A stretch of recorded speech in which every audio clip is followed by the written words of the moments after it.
Whew, that's powerful. Man, I don't know if you feel it, but I kind of feel a little bit of a mood, in a good way, in a good way. Hey, welcome to KCC. My name is Philip. I'm one of the pastors on staff here, and I just want to take a moment and just say welcome. My wife and I and our daughter, we're new here, and you guys have been so welcoming to us, so I want to tell you, if you are a new person coming here, this is a really welcoming place. You guys have been so good to us. Just want to say thank you. I also want to thank our online audience.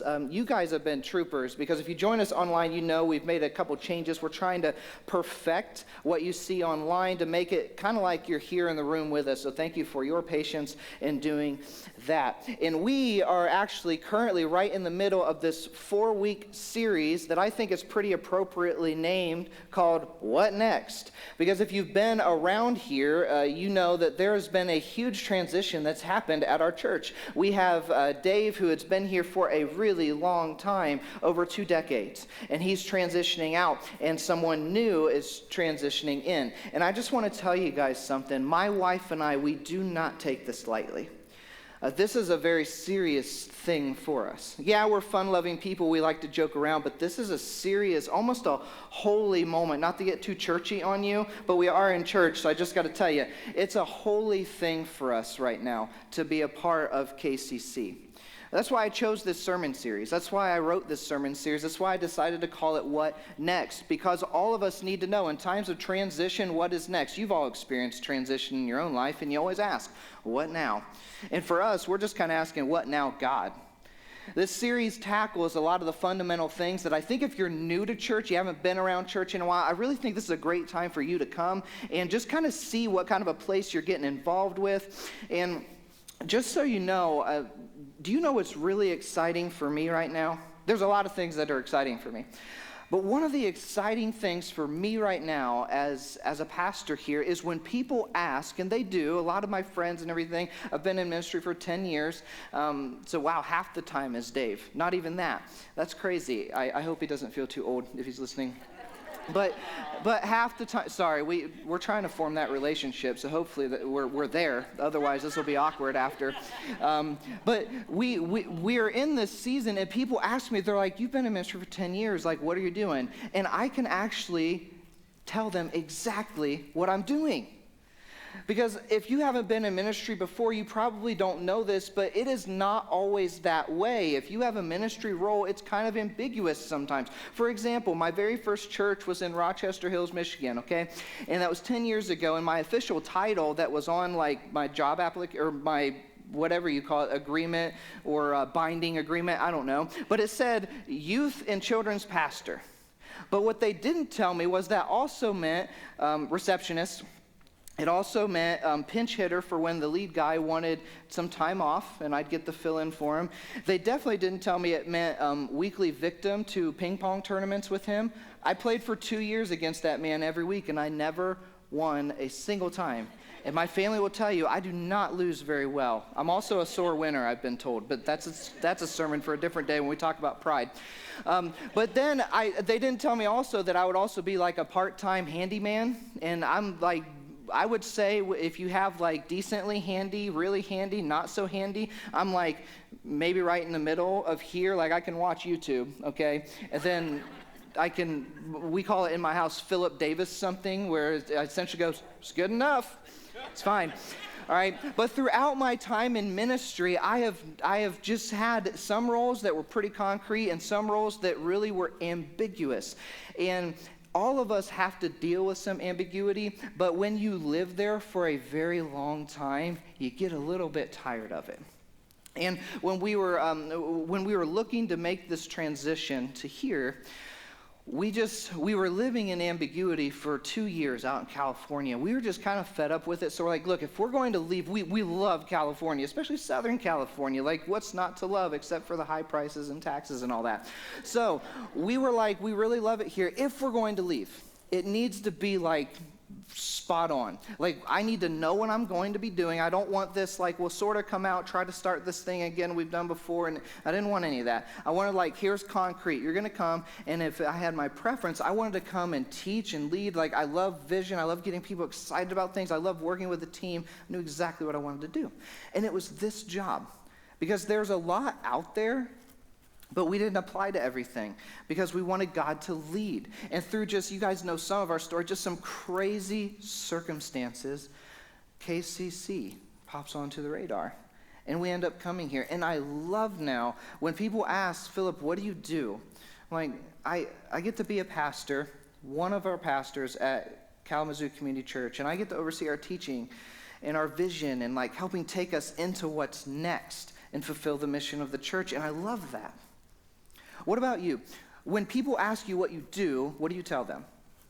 Now, some of you will chuckle because you're like, I wish I knew what I do. You live in ambiguity, right? Now, some of us, though, we know. You can be on either side. Some of us, like, we know exactly what we do. Some of us, like, we don't really know. We wish someone would tell us so that we know where our paycheck's coming from and why I'm doing what I'm doing.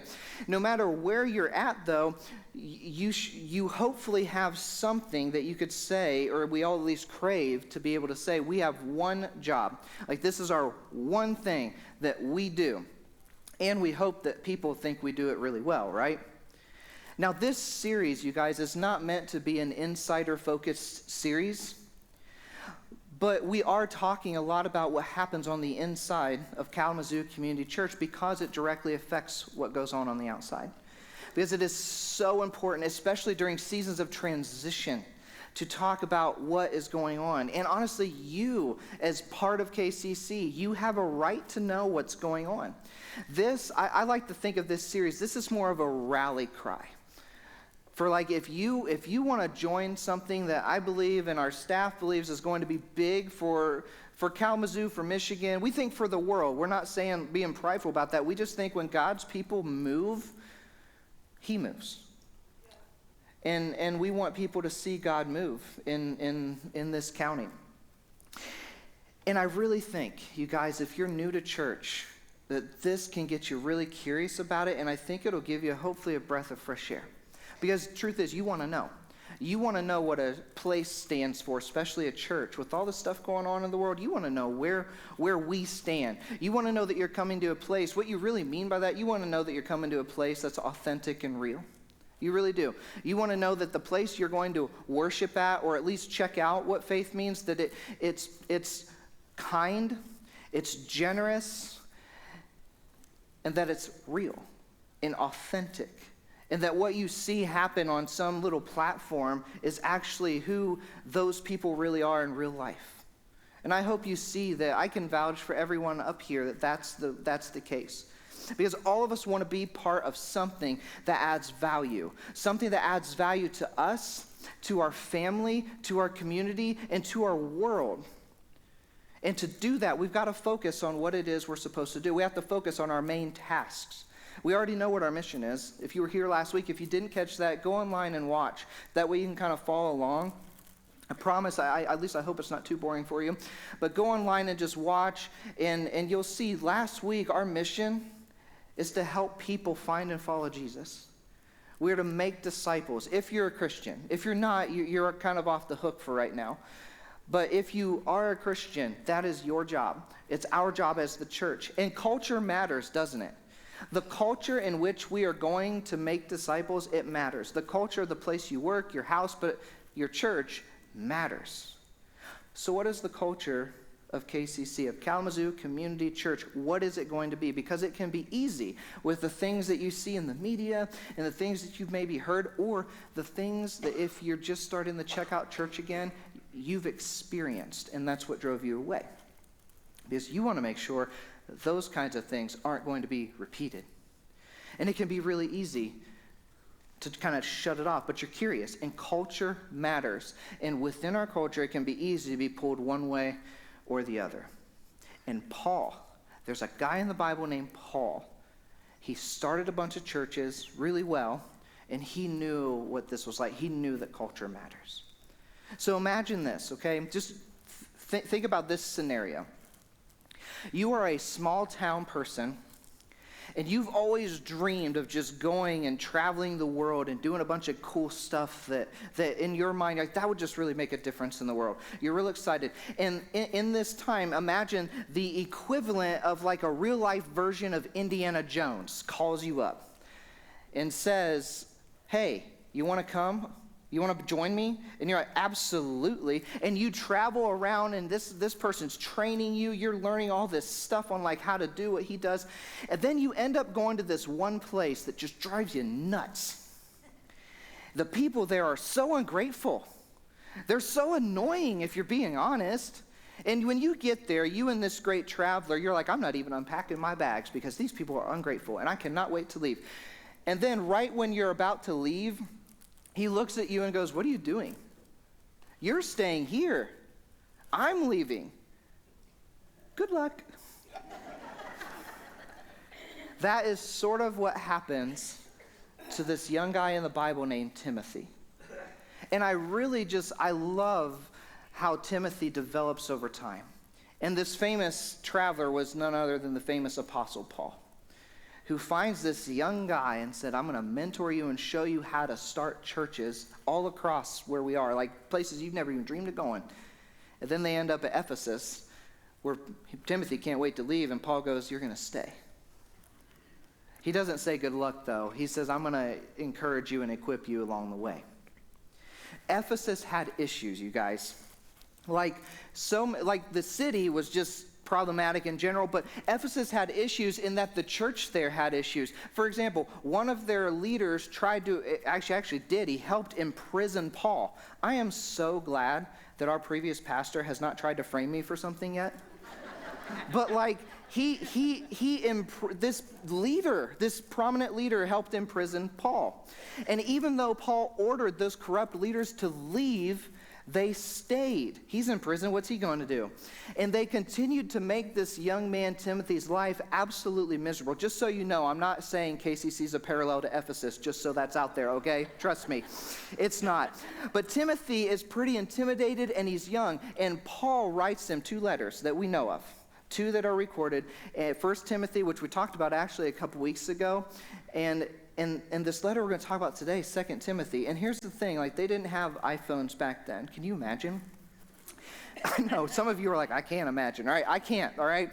And can you imagine, having to wait 4 years in between your last letter from this person that mentored you? 4 years, and all you have is just this one letter. And you're discouraged, and you're like, I've done everything on here. Why are things still terrible? And then 4 years later, he writes to you again. I really think today what we read applies to Kalamazoo Community Church. In fact, I just want to make the suggestion, I think it applies to every church. I think it applies to every person who calls themselves a follower of Jesus. Because what we need, I think, at our church right now is this reminder to stay focused, to know where we're going, this mission, and to go do that. Sharing God's love with the world is far too important to not know how to do that and to not keep pressing on towards doing that. My hope is that this would be a church that does exactly what Paul tells Timothy to do in this passage. Listen to this. Paul tells Timothy this.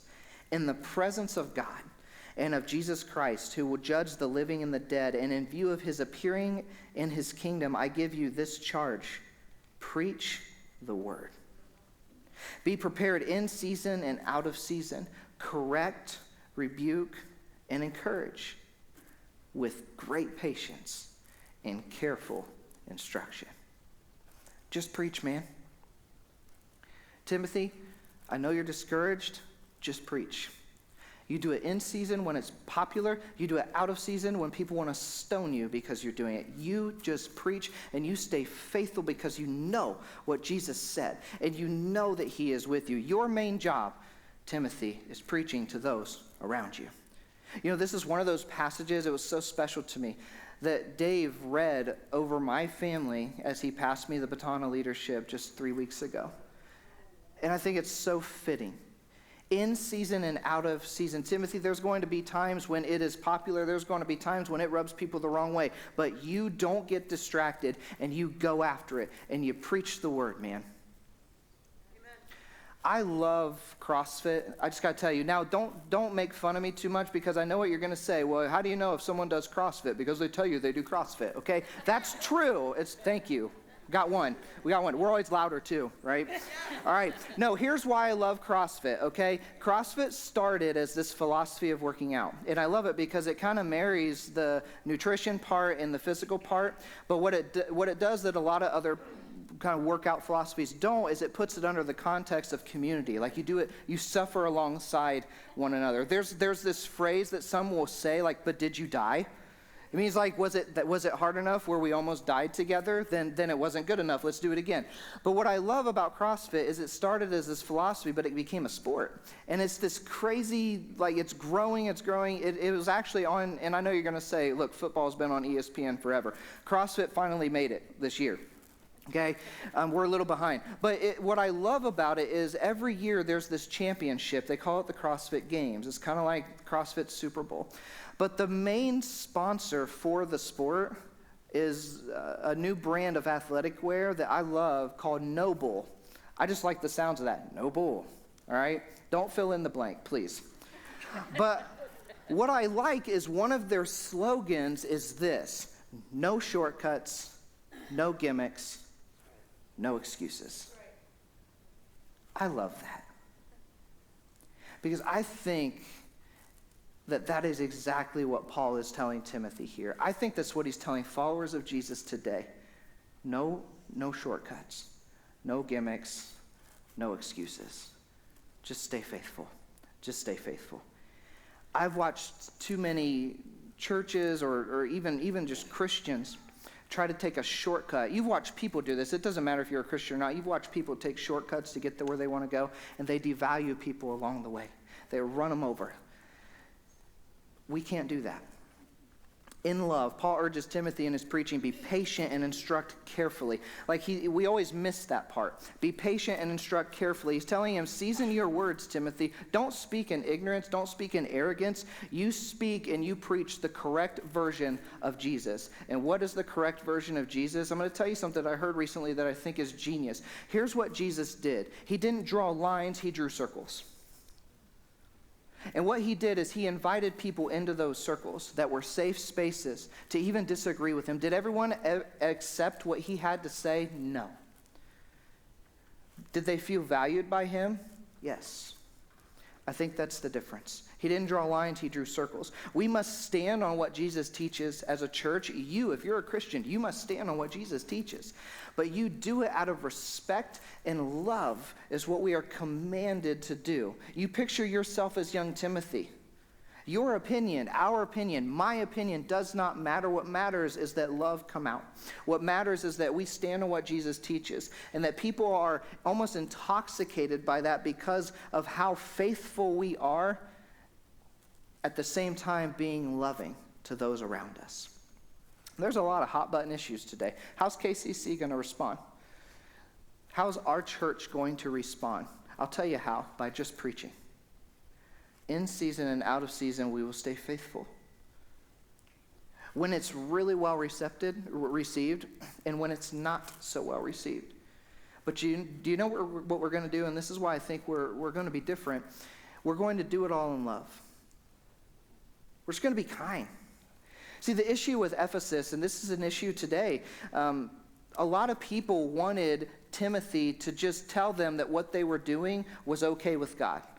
They're like, just tell us, man. Like, I'm going to go and do this. I know it's a sin. Can you tell me it's not? And he wouldn't do it. And they were pressuring him. And Paul tells him this, Timothy, for the time will come when people will not put up with sound doctrine.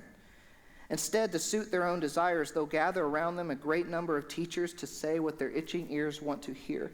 They will turn away from the truth and turn aside to myths. You know what's funny? We think that Paul is talking about people who don't believe. He's talking about Christians. That they will turn away. And I think if we dig down a little deeper, I think what he's really saying is that they're going to turn away from Jesus' main command. Because what did Jesus say was most important? John 13, love one another the way I have loved you. He didn't say here's one command. He said this is the command. Love one another the way I have loved you. And there's going to become a time when Christians, now this is going to be different than probably the way you've seen this, when Christians act in such a way to those who are not Christians, and they want you to say it's okay. Don't do it. Or they're going to say, I want to go and do this. Even though I know God says it's wrong, I'm going to do this anyway. Can we just be honest? All of us do this. You know it's true. Okay, if you're a parent, this is a moment of confession for you, okay? We've all done this. Whether or not we meant to scare our children, we've done this, or we've said this out loud. We have done this. If you're a Christian parent, have you ever told your kids, like you've quoted one of the 10 Commandments that said, honor your father and mother? You have. It's okay. I've kind of done the same thing. As long as you don't do have you ever told them this? You know what they did, the kids who didn't honor their father and mother in the Old Testament? They stoned them to death. Don't do that, okay? Don't do that. But you know how we do that, don't we? What some Christians will do, and everybody does this. If you're not a follower, you always take what your bent is towards or what you prefer, and you try to weaponize it, okay? Christians have done this. We use sometimes the very beautiful word of God to mistreat other people. Yes. And look, Christians aren't the only ones at fault. Okay, we're not just going to go bad Christians. No, it's a human problem. We use something that we believe is right, and we weaponize it. And people have asked me, because I think what I've been able to do and what my family's been able to do, because neither of our families is very you have to take a stand, or dare I say, take a side. But our family just said, we're not going to do that. We're going to side with Jesus, and we're going to add value to other people. And I want to challenge you to do the same. Here's the rule that my family lives by. If we're asking if anything's okay, here's the rule. Does it honor the other person? You guys got to lean in for this next part, okay? Because the premise behind what Jesus is saying is honor. Does it honor the other person? I like to say it this way. You guys know I'm starting to really like rhymes. This is actually new for me. That's why I'm not very good at them. Never be hateful, just stay faithful. If you're wondering, okay, I'm about to act this way, is it hateful or am I staying faithful? Churches have and will take heat when certain lines are not crossed. We got to be okay with that. We do. In love. And this is the really important part, church.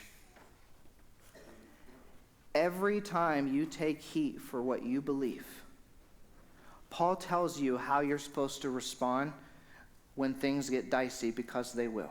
They will. If you stand on what Jesus teaches,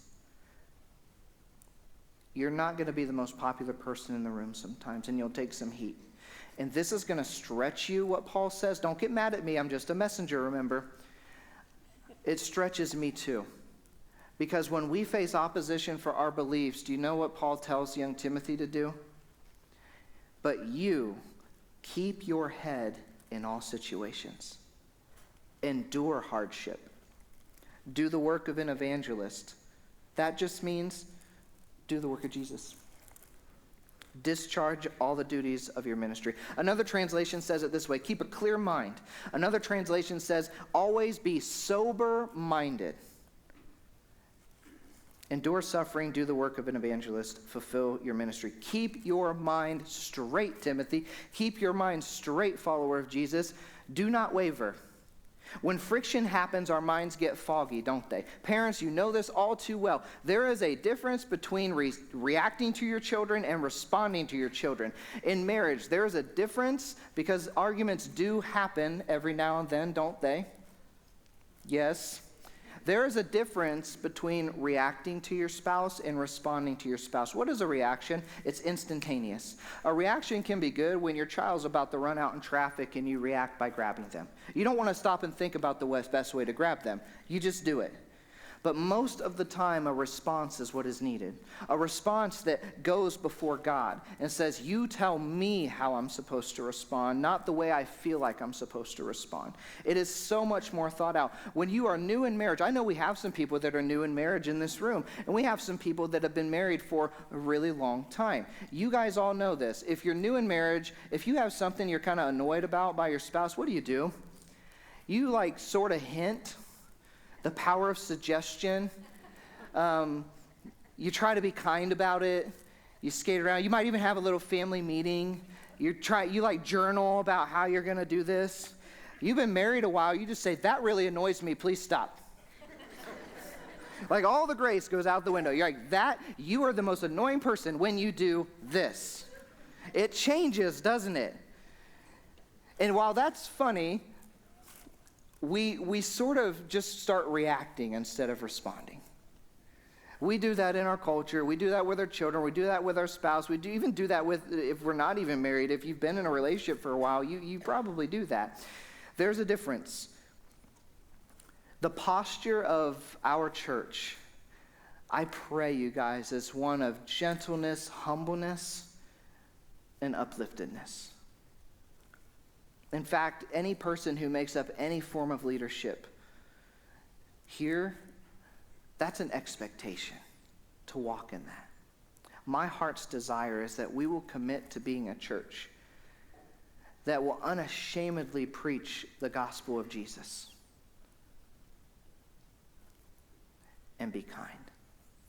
You know, Jesus was never afraid to call sin, sin. He wasn't. But for some reason, when he did, people who were sinning still felt valued. It's an art, and I want to learn that art. You know what a win for me would be at KCC? That people, and this is the church we were part of in California, I used to love this. They would say this all the time. We want you to belong before you believe. We want you to feel like you can belong here before you even believe. It's a safe space for you to explore. We don't expect you to believe. We want you to belong. Because we know that once Jesus gets a hold of your heart, you'll believe. Because he is good. We don't have to prove Jesus. He does that himself with the resurrection. We're just opening the door. That's all we're doing. So where does this leave you? Okay, if you're new around here, where does this leave you? I hope it gets you excited. I really do. I hope you are so darn excited to be a part of a place that you know people are going to be real with you. They're going to be authentic with you. They will even be generous with their love. They will. I hope it gets you excited. We exist to help people just take another step, even first steps, to finding and following Jesus. That's what every church is supposed to do.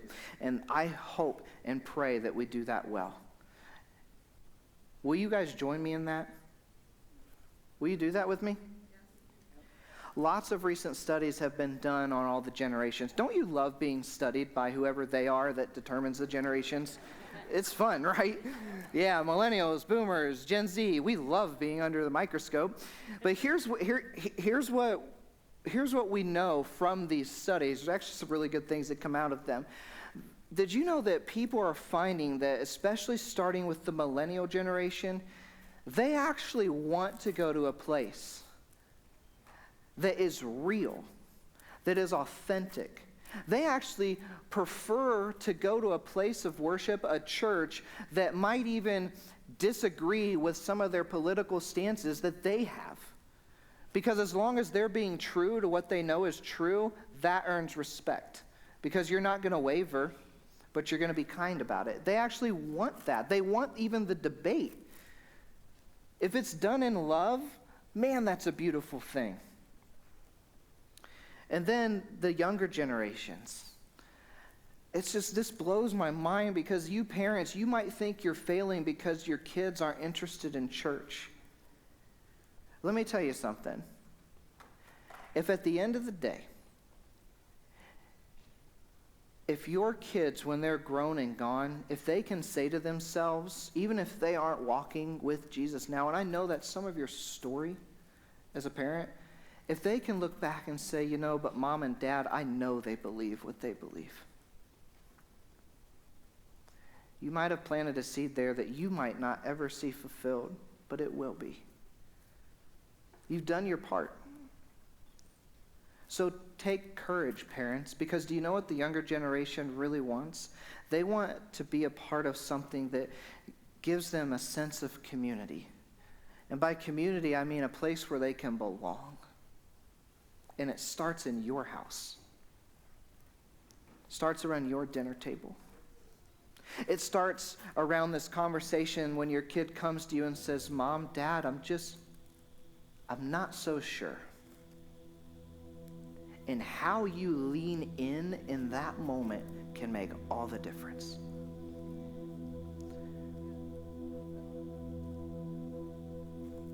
We have a job to do. It is not a up here, down there, this side, that side. Jesus drew a circle. And how I envision this, you guys, is I believe that right now, he's drawing circles everywhere. But I think he's drawing a circle right here in this county. And I think we play a part in it as Kalamazoo Community Church. I think there's several churches around here that play a part in that. I'm open to God showing us what that is, and I hope that you are as well. If you call Kalamazoo Community Church your church home, I hope that today in this series has given you some peace. It's always a temptation, isn't it? When you bring some newer, younger guy in, that they're just going to sway wherever the wind blows. It's not what we're going to do here. No, we're going to stand on what Jesus says. But I always put my foot first on his one command: love one another. And if I can teach our little girl that, I think we've won. If I teach her nothing else, I just hope she knows, just love people, sweetie, like Jesus loves you. You don't have to memorize the Bible.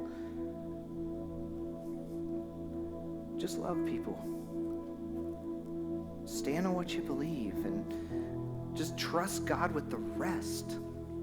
We have a trust issue in our culture with God. Christians, we have a trust issue sometimes with God. He didn't give up on you, did he? He's not going to give up on your kids. He's not going to give up on your spouse, on your coworker, on your parents. Just trust him. For Christians, we often know what we know, but man, we are not so good at doing something with what we know. I want you and I to change that. I've met some of you here, and you know what to do with what you know. And it is awesome. That's why you look around and you see people of every generation in this small room. Let's continue that, shall we? You can continue that, and it starts at home. If you attend a church that's on mission, the truth is church is just more fun. Church is just better because you know why you're gathering. It is not because it's just what we do. It is because it's who we are. We are representing somebody who did not stay dead. He rose from the grave and he lives, and he wants every person to experience that love. Your life, I don't care what you have been through. Believe me, my family's been through some stuff. I know some of yours have as well. Some of you, I don't even know your story, and I know you've been through some stuff. Your life matters. He didn't die for nothing. And I like to say this because it's become a phrase that's just been really near to our family, but nothing is wasted, including your life. And who knows how God's going to use you? Who knows how he's going to use Kalamazoo Community Church?